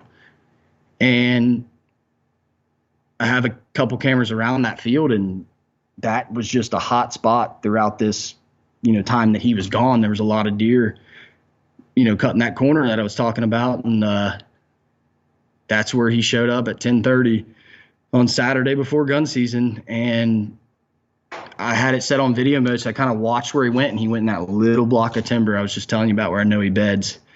And I knew it, just something in me was like, I was so confident he was bedded over there. So I was talking to a buddy on the phone. I'm like, I got to go in. He's like, you want me to drop you off on a side-by-side? I'm like, well, I've never done that. I don't know. I've heard stories of people doing that. And I'd kind of done it in a different area, but I've never done it on this farm. And I was like, you know what? Let's try it. I'm like, because I just am not comfortable walking in. It's so loud. The leaves were just unreal in this little area, and I couldn't walk any different way. And I was still even nervous about him seeing me there. So I was like, yeah, drive me on side-by-side. So I get up in the tree, set everything up, and he takes off. No deer. Nothing. Night's getting to the point where I'm like, all right, it's now or never. And I had a little 4-pointer walk under me. And I'm like, well, I hope he doesn't walk that way because that deer was just dead downwind. So I'm like, I'm hoping that's not where he comes from. And deer kind of goes out in the field, and he's just kind of grazing, and he just picks his head up, and he's locked right where I thought my deer would come from. And he's not lifting. And I'm like playing. I'm like looking at him, looking over. I'm like, he's got to, like, he knows there's something. Boom, there he shows up. Comes out right where, like, if I'd have drew it up, it couldn't have been any better. Comes out right in front of me. Oh, made a bonehead mistake of, he was just on a dead walk, like, and it felt so close. I didn't need to range it. And I had I cut cornfield, but I had some, grass strips and some stuff in the cornfield that I felt confident in my yardage. It was markers that I had, I'd shot them all, and I kind of knew everything. But I hadn't hunted this stand very much. So that being said, you know how it is when he finally does show up, everything kind of, yeah, that's the 35-yard one. Yeah, that's it. I talked myself right into thinking it was the 35-yard one, and it wasn't. So I full draw, turned the camera on, full draw, perfect. Like, gosh, it was perfect. And I shoot a 1-pin in with 2 dots. And the first dot was set on 35, and I left the other one on, the second dot was at 50. So I draw and talk myself right into thinking that's 35, and I shoot and don't know where the arrow went. I don't have Luminox on it. I'm kind of weird about them. Don't really know how I feel, but so I didn't shoot a Luminox this year, and I didn't see where my arrow went at all. Everything felt great, and he kind of ran out and just stopped. And I'm thinking, all right, this is one of those movie or, like the shows, like he's going to have blood pouring out of the bottom and he's just going to fall over the field because, it smacked the corn when I shot. So it kind of sounded like what I wanted to hear. And it wasn't. And he's standing there, like, doesn't look, he's looking my direction, never looks up at me, never even really looked my direction long. He didn't know what happened at all. And he kind of does this big loop in the field, and he's coming back to that fence crossing. Like, he's wanting to go still where he was going. So I was like, I had another arrow knocked at this point, and I ranged him this time, and it was 52. And my other pin was already on 50, so I just drew, and he's perfectly broadside. And that little 4-pointer, like, ran over and was like where I shot at him was like kind of messing around and acting real funny, like with my arrow. I guess he was smelling my arrow. I wasn't real sure, but I didn't know any of this at the time, but I knew my deer got super alert. Like, he kind of turned towards me. It was kind of 1/4-2. And I knew if I could just get it behind that shoulder, it'd be perfect. And I was confident in my shot, and I shot, and I heard what I wanted to hear. And, once again, I thought I saw what I saw. I thought it looked perfect. It looked right where I was aiming, but then, you're second guessing. You're like, is that where they are actually? You know what I mean? Kind of way too well. Yeah. yeah. It's a weird thing we all do. I don't know. Maybe some people don't do it, but I know I'm bad about it. And especially from, the 2 years ago when I shot him and thought it was perfect. And now I'm just like, don't get your hopes up. One of those deals. And I could tell he was hurt when he ran off, and he was kind of running out of steam, and he went into the woods. And as he went into the woods, I heard a crash, but I heard no aftermath, no other sticks break, no other pawing on the ground, no kicking, no nothing. And I'm like, okay, so now my mind's working against me again. I'm like, did he just run into a spot that wasn't a trail and he just broke through some stuff? Went into a thick spot. So I backed out and went home and looked at the footage, and I had the camera panned out just enough that I got the second shot on camera. And still really couldn't pinpoint where it hit. It looked like it was going good and everything was good, but I didn't want to push the deer. So I waited a little bit, probably 3 hours overall, and went in there and went to the spot, started instantly, a bunch of blood, and started following the blood. And I'm like, all right, he went in right here. And my buddy had already seen him at this point, but I didn't. And if he would have, he basically just face planted into the woods. He barely made it out of the field. And there was no kick marks. There was no, he must have just KO'd, right there. There wasn't a leaf that looked like it was moved. He just went in there and fell over. And if he'd have died 5 yards before that, I would have watched him die in the field. But I had the worst 15-minute drive that felt like 2 hours back to my house to watch the footage, to drive then back there and just stressing. You wouldn't believe, just because I got my hopes up the last time, and 2 years ago it didn't work out. So everybody's like, you killed him. And I'm like, oh, did I? Because I don't see him yet. Mm-hmm. I don't have him sitting here yet. So, oh man. And man, the feeling when I walked up, wow, that deer made me cry 3 times. What do you think when you look on it, when you look back on that hunt? Do you feel like, if you had to say what it was that did it, if there's a key to your success, or if there was man, I did this thing really well and that finally got me here, what would you point at? I would just say probably the persistence, just being in there any chance I felt like it was good, and probably just retaining the information, because I think that's what honestly ended up, why it ended up working out. But I would say, that on top of just actually maybe getting a little bit aggressive this year, kind of changing, because I didn't really feel like I was changing a whole lot. So, him being there in rut and giving me the confidence to kind of bounce around a little more than I normally do. And then, having the camera where I've never had it, putting it at that crossing, because if I didn't have it at that crossing, think about it, I would have never, all right.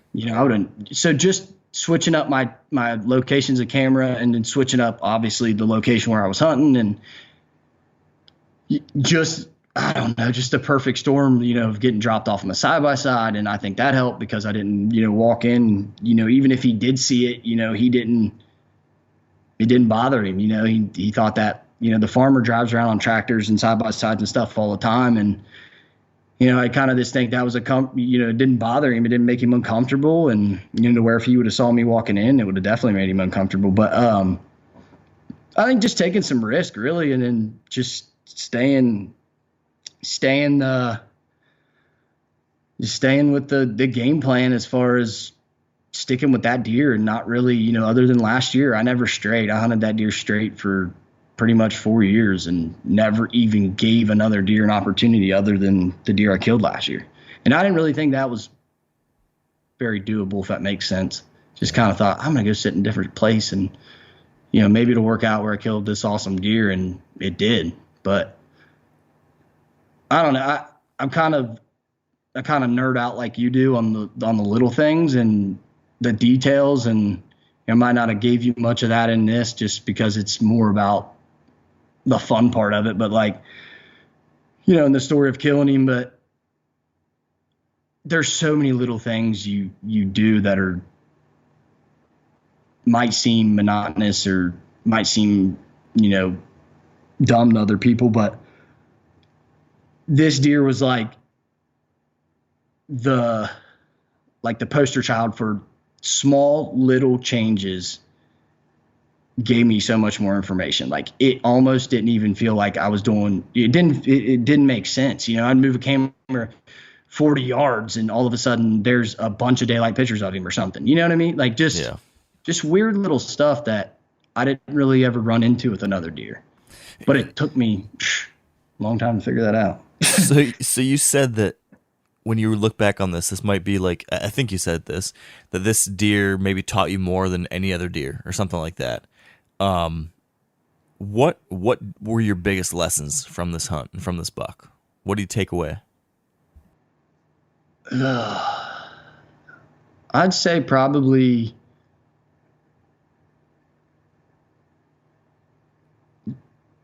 like to me, like I knew the deer was living there, but the biggest lesson I figured out was kind of back to strategy of walking in. Like, the deer taught me to pay more attention to that than what most people ever do. Most people, bump deer and they don't even know they're bumping the deer. You know what I mean? Their hunt's over before they even get to their tree stand.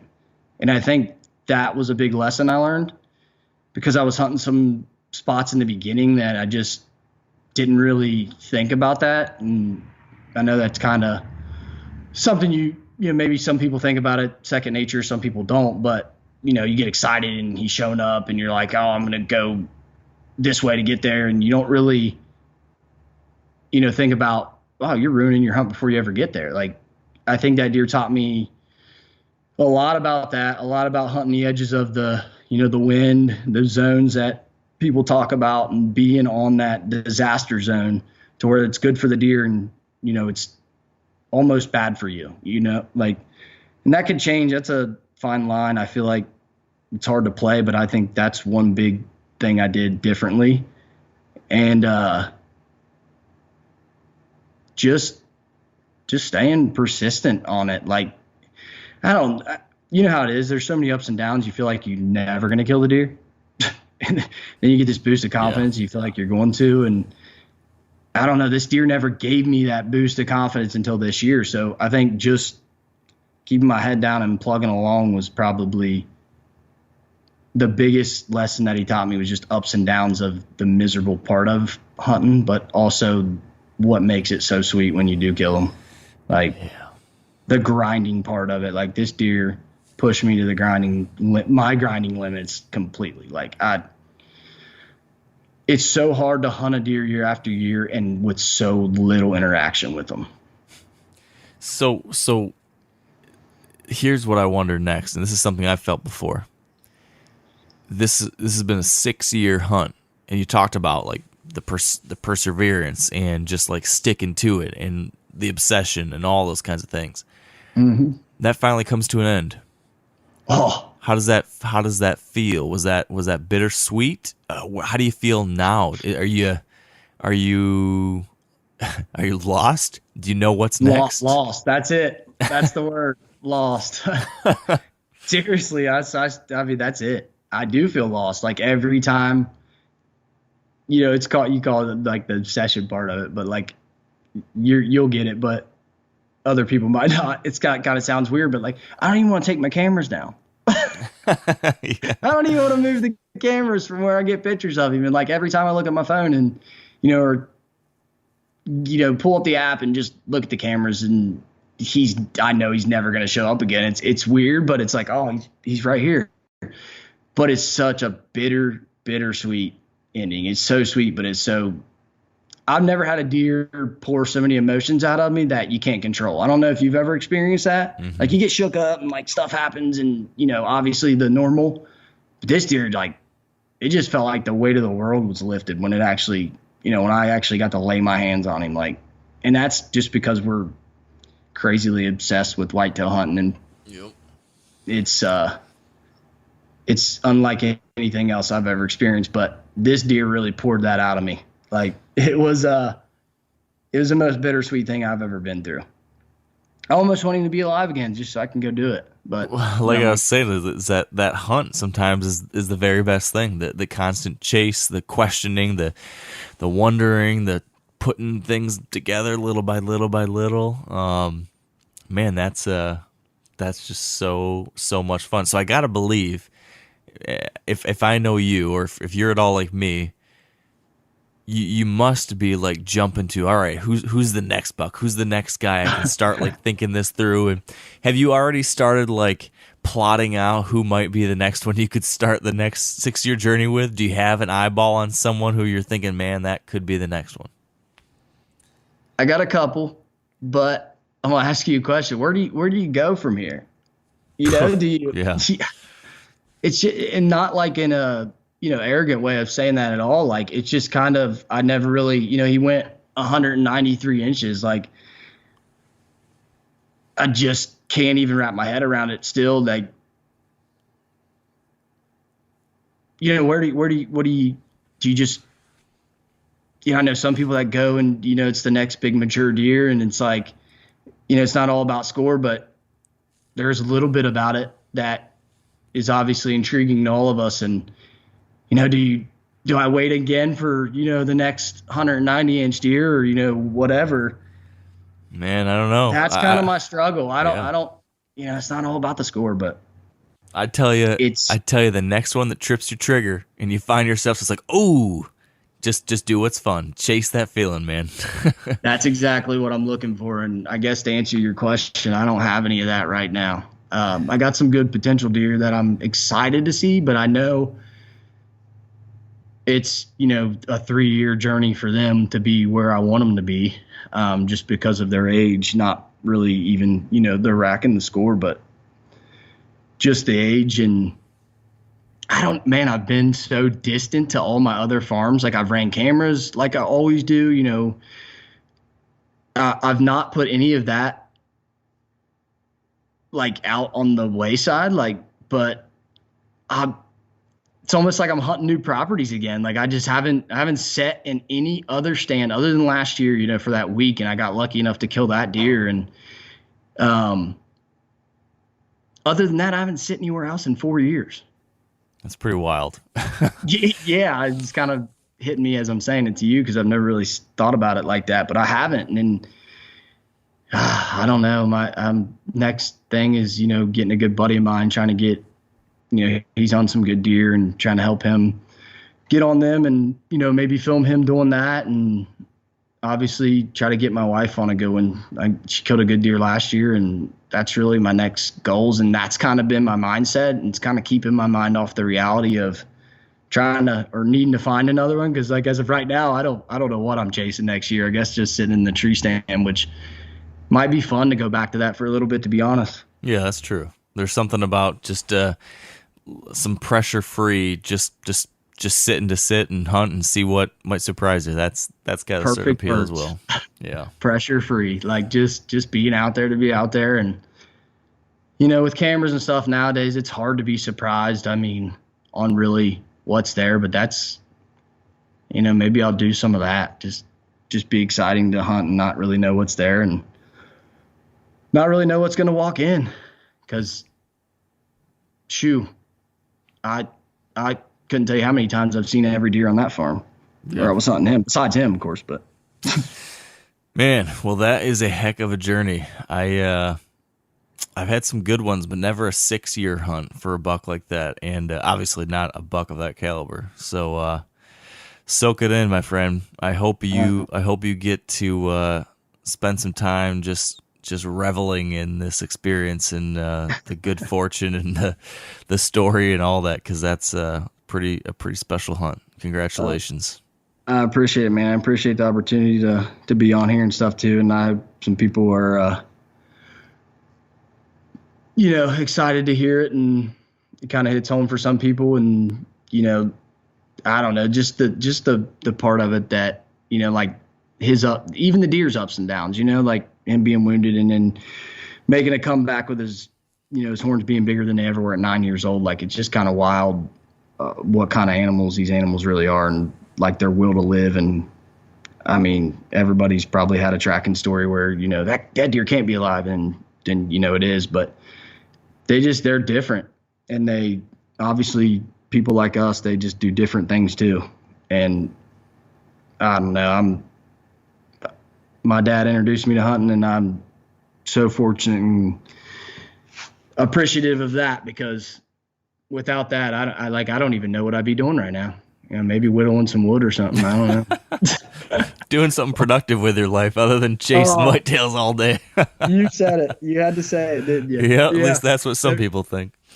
Shoot, man, there's some wasted time, that's for sure. But it's worth every bit of it when it comes together on something like this. But it sure is. Well, Tyler, man, thank you so much for taking time to share this story and to kind of break it all down and what you learned and what worked. And I think there's a lot of, not only is it a fun story, but also some stuff that I think that I can take away, and hopefully everybody else can too. And whether it's a 110-inch buck or 190-inch buck, I think the chase for one deer is pretty darn compelling, and this is a perfect example of it.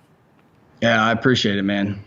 I appreciate, like I said, the opportunity to be on here too. That was it was pretty cool how it worked out. Well, let's do it again in 3, 4, 5, 6 years when you get the next one, all right? I hope it's not that long, but yeah, let's do it. I appreciate it, Mark. All right, and that's a wrap. Thank you for tuning in. Appreciate you joining me here at the beginning of the new year. If you still have a tag from the 2022 deer season, I'm wishing you luck. Hope you can close it out here at the bottom of the 9th with some magic in the last moments. And if not, either way, thanks for being here. And until next time, stay wired to hunt.